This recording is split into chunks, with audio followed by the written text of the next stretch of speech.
Caros irmãos e irmãs, a palavra de Deus nos ilumina para uma tarefa muito importante da Igreja, que brota desde o Antigo Testamento, das Sagradas Escrituras. Jesus assumiu esta missão, depois delegou aos discípulos e à Igreja a tarefa de evangelizar, de ensinar. Nós temos 3 tarefas importantes da Igreja. A tarefa da santificação, que acontece através das celebrações do sacramento e a nossa vida de oração. Depois o governo e o exercício da caridade fraterna e a missão do ensino. Por que estou falando isso, né? Porque nós continuamos lendo trechos do Evangelho de São Marcos, que é o Evangelho desse domingo, desse ano B, que nós estamos celebrando, e a cena, o trecho do Evangelho que nós lemos, é Marcos 2, 1, 21 e 28, falam do ensino de Jesus, né? Um ensino com autoridade e com libertação. E aquilo que eu disse, esse ministério da palavra vem desde o Antigo Testamento. Deus falou aos nossos pais pelos profetas.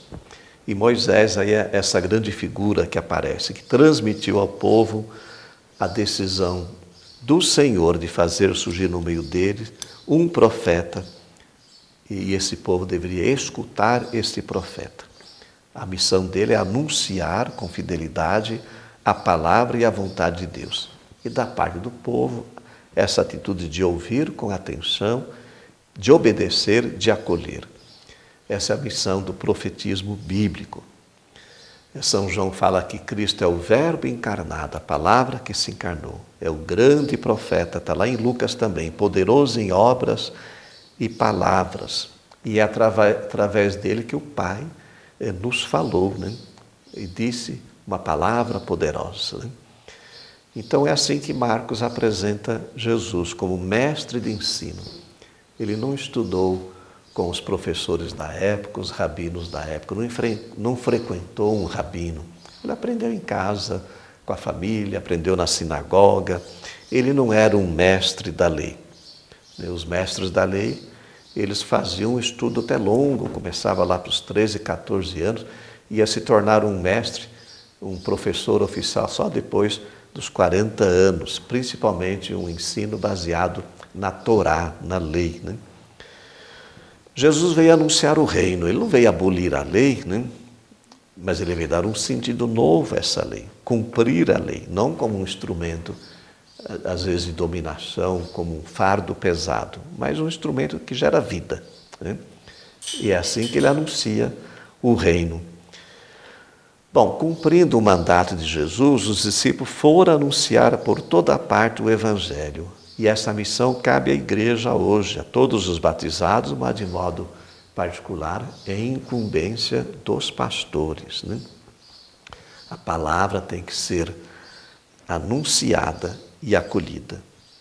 Olha o que o Salmo 94 diz: não fecheis o coração, ouvi hoje a voz de Deus. É o que nós rezamos, né? Deus irá pedir contas a quem não escutar as suas palavras. Guardar a palavra é permanecer nessa comunhão com o Senhor. Cristo é o seu centro e é Ele que nós anunciamos. Paulo fala, né? Até o Cristo crucificado. Essa é a missão da Igreja. Então nós vamos rezar nesse fim de semana pelos pregadores, para que eles anunciem a palavra do Senhor. Aliás, todos nós pregadores aprendemos, sabe com quem? Com Maria. 2 coisas importantes aconteceram na vida de nossa mãe.